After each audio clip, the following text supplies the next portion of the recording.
A wall of gray water slams the flight deck. The ship lurches. Below, a culinary specialist braces against a counter and keeps filling trays. Down the passageway, a sailor climbs into a swaying rack, earplugs in, trying to sleep before the next watch. 5,000 people. One storm. The daily routines that should stop don't. Here's how the floating city keeps running when the sea gets mean. When the storm rolls in, the carrier doesn't pull into port. It locks down, hatches seal, doors close tight. The outside decks go off limits. But inside, life continues. People still eat 3 meals a day. Night crews still get fed at midnight. Showers still run. Racks still fill with sailors grabbing sleep between watches. This isn't a cruise ship, it's a working vessel. About 3,000 ships company keep the carrier moving. Another 1,500 to 2,000 from the air wing fly and fix jets. All of them need food, water, and rest. The storm doesn't change that. It just makes it harder. So the crew shifts to storm routines. The galley adjusts. The water plant keeps turning seawater into fresh water. Berthing spaces stay lit, and bunks stay full. The city adapts, but it never stops. In the next few minutes, we'll walk through how food gets made, how water gets produced, and how sailors actually sleep when the deck is moving under them. You'll see the systems, the shortcuts, and the small tricks that keep 5,000 people alive and functioning when the ocean is doing its worst. Start with the numbers. A carrier serves roughly 18,000 meals every day. Breakfast, lunch, dinner, and mid-rats. Mid-rats is midnight rations. It's a full meal for the people on night watch. The galley never closes.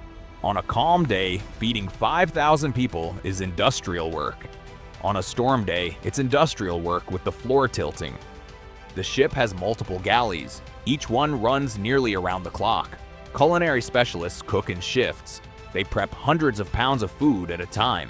Eggs by the flat, potatoes by the sack, meat in bulk cuts. Everything is done at scale. When the storm hits, the basic plan doesn't change. People still need to eat, but the execution gets tighter. First, the galley secures everything. Pots get strapped down. Pans go into racks with clips. Trays sit in bins with lips to keep them from sliding. The deck gets anti-slip mats. Walk-in coolers and freezers get extra checks to make sure doors latch hard. Second, the menu might simplify. If the ship was counting on a replenishment at sea, called an unrep, and the storm delays it, fresh vegetables and dairy run low. The galley shifts to shelf-stable items, canned goods, frozen proteins, dry stores. Carriers carry buffer stock for exactly this reason.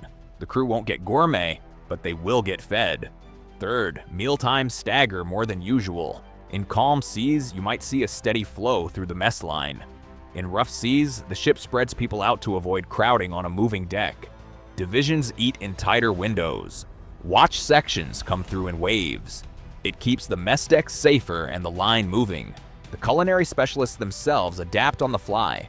One sailor might brace a knee against a cabinet while stirring a massive pot. Another uses one hand to steady a cutting board. They learn to read the ship's motion. When the bow rises, they pause. When it drops, they move fast. It becomes rhythm. Mid-rats is critical during storms. Night watch can't stop because the weather is bad. Engineers in the plant, sailors on the bridge, aircraft handlers on standby. They're all awake and working. Mid-rats keeps them fueled. It's usually simpler than dinner. Sandwiches, soup, leftovers from the earlier meal, hot coffee, but it's there every night, even when the ship is rolling 30 degrees. The galley also keeps the scullery running. Scullery is where dishes get washed. In heavy seas, that means securing the dish machines, keeping spray contained, and making sure nothing breaks loose. Broken glass or a flying metal tray can injure someone fast. Storms can delay resupply for days. A typical unrep brings fresh milk, eggs, produce, and frozen goods alongside. If the sea state is too rough, the alongside ship can't safely tie up or the helo can't fly pallets, so the carrier's stores stretch. Planners built menus with flex. Breakfast might go from fresh eggs to powdered scrambled. Salad bar shrinks. Desserts shift to shelf-stable cakes instead of fresh-baked pies. But here's the key. The meals keep coming. Culinary specialists will tell you the galley is the heartbeat of the ship. If people don't eat, morale drops and performance falls. So no matter what the ocean does, trays get filled and the line stays open. And once sailors finish eating, they need something else just as essential: water. For drinking, for showers, for laundry, for cooking the next 18,000 meals. On land, you turn on a tap. At sea, in a storm, the ship has to make that water itself. The carrier is surrounded by water, but none of it is drinkable. Seawater will dehydrate you faster than it hydrates you, so the ship has to make its own fresh water.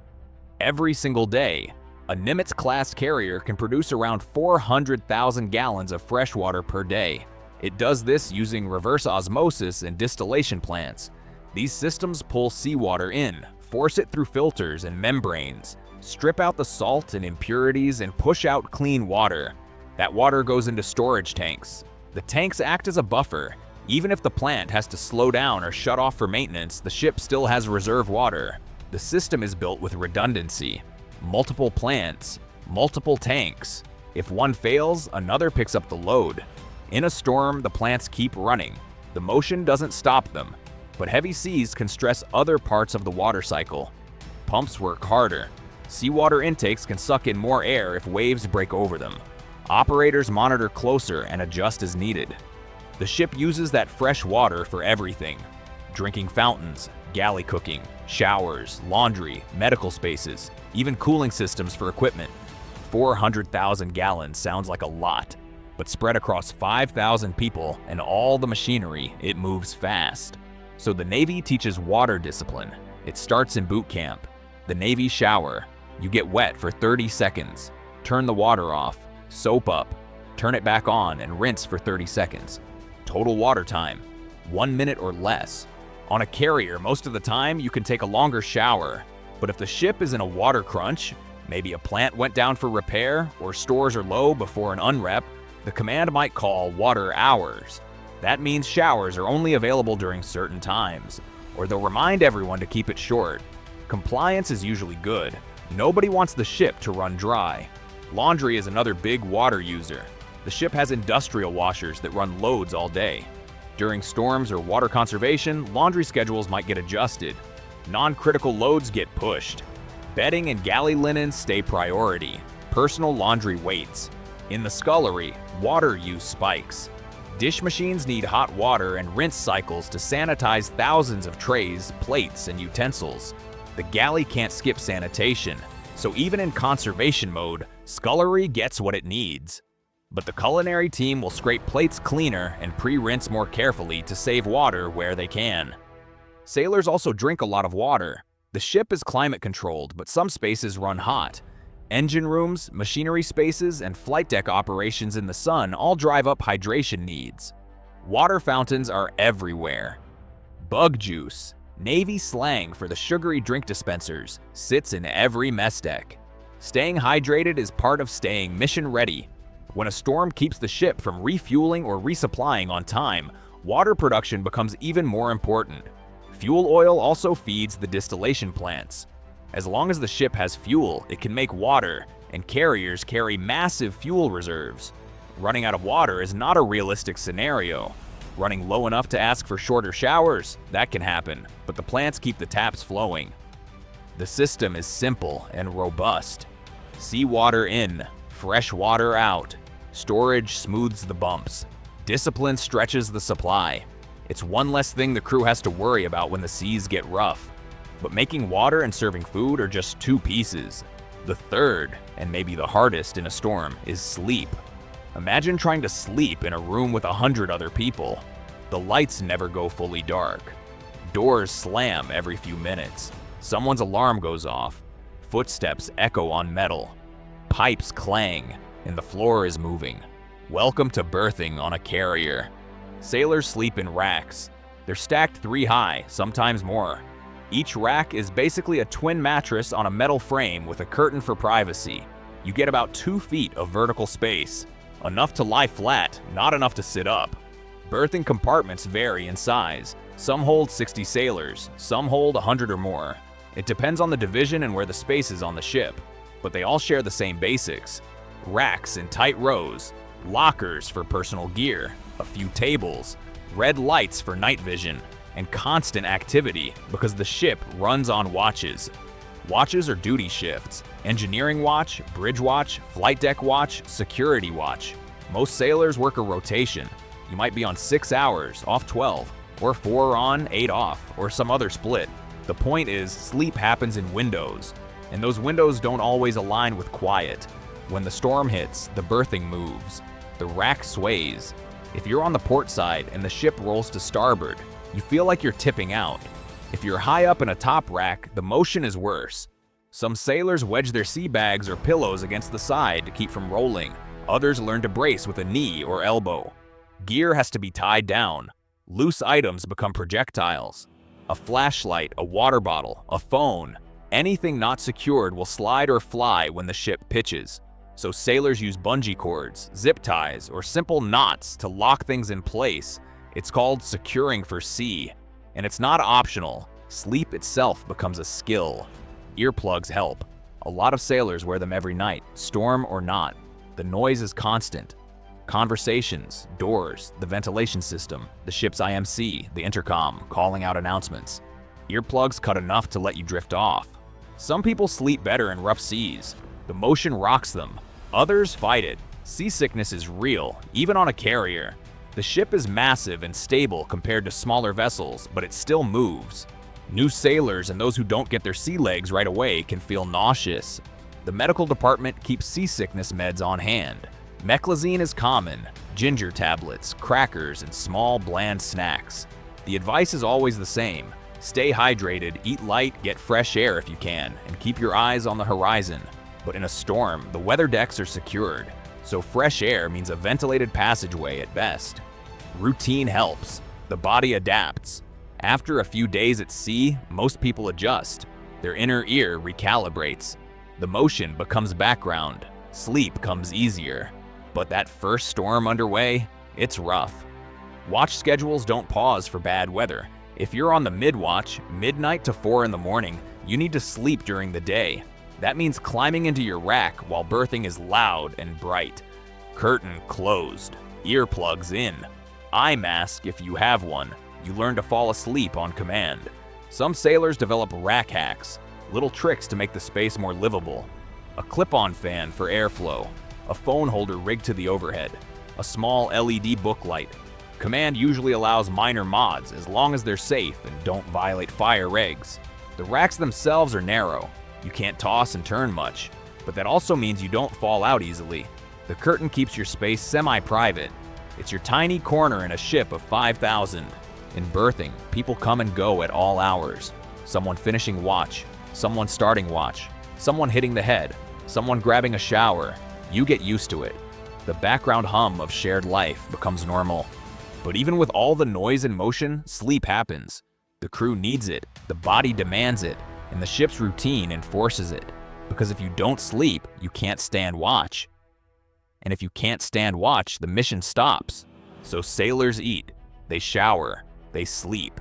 In storms, in calm seas, in port, underway. The floating city keeps its rhythm because the systems and the people are built for it. And that leads to the bigger question: what holds all of this together when the storm gets worse? The food keeps coming. The water keeps flowing. Sailors keep sleeping in shifts, but none of that happens by accident. Behind every meal tray and every rack is a system designed to work when things get hard. When a storm builds, the ship doesn't just react, it follows a playbook. First, the captain and navigator adjust course and speed. Carriers are big, but they're not immune to physics. If the ship takes waves on the beam, the side, it rolls more. If it heads straight into the seas, it pitches bow to stern. The bridge picks the angle and speed that minimizes motion. It's called steering for comfort. The goal is to keep the ship stable enough for people to work and live.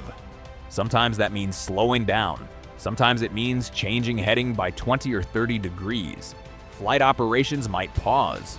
The air boss won't launch or recover jets if the deck is moving too much. Safety trumps schedule. Second, the ship sets material condition zebra. That's the highest level of watertight integrity. Hatches close, doors dog down tight, openings that let air and people through in calm seas get sealed. The ship becomes a series of watertight compartments. If water gets in one space, it can't flood the whole ship. Zebra slows movement. You can't walk straight through the ship anymore. You have to open and close heavy doors. Some routes get blocked entirely, but it keeps the ship safe. And in a storm, safe matters more than fast. Third, the command restricts non-essential movement. If you don't have watch or a critical job, you stay in berthing or your workspace. The weather decks, outside areas go off limits. The flight deck, the sponsons, the catwalks, all secured.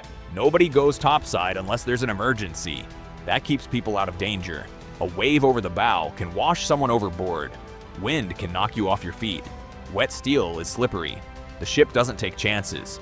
Fourth, watch teams stay extra sharp. Engineers monitor the plant. Damage control teams stand ready. The bridge tracks the storm and keeps the ship positioned.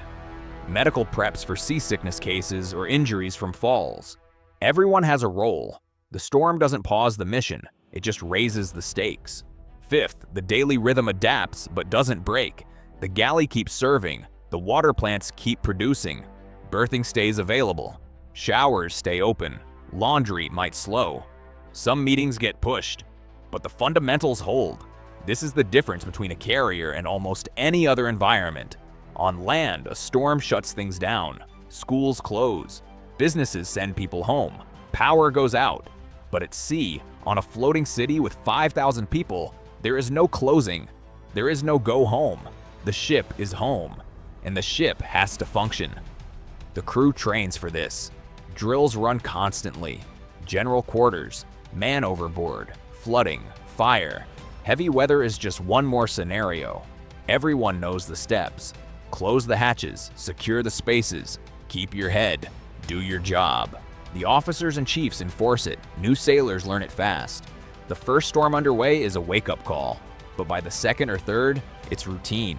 The ship rocks, you adjust, life continues. And that's the real answer to the question in the title. How do 5,000 sailors eat, shower, and sleep on a carrier in storms? They do it the same way they do it in calm seas. With systems built for chaos, with people trained to execute, with redundancy, discipline, and a culture that doesn't stop. The galley runs because it's designed to run. Multiple spaces, backup supplies, culinary specialists who know how to brace and cook at the same time. The water flows because the plants are robust. Reverse osmosis doesn't care if the deck is tilted. Storage tanks smooth out the bumps. Sailors take shorter showers when asked and the system stretches. Sleep happens because the crew has no choice. Watches don't pause. Racks don't get more comfortable. But earplugs, tie-downs, and sheer exhaustion make it work. And after a few days, the motion becomes normal. The storm playbook holds it all together. The bridge steers for comfort. Watertight doors close. Movement gets restricted. The fundamentals keep running. The city adapts, but it never stops. This is life on a floating city. It's not glamorous, it's not easy, but it's predictable. And when the stakes are this high and the ocean this unpredictable, predictable is exactly what you need. If you've lived this, drop your best storm hack in the comments. The rack trick that saved your sleep. The galley shortcut that kept you fed. The advice you'd give someone heading to their first deployment. If you're new here and want more real ship life, not myths, hit subscribe and tell me what part of the ship we should cover next. Engine rooms, the bridge during flight ops, unrep at 2 in the morning. Your comment drives the next deep dive. Thanks for watching.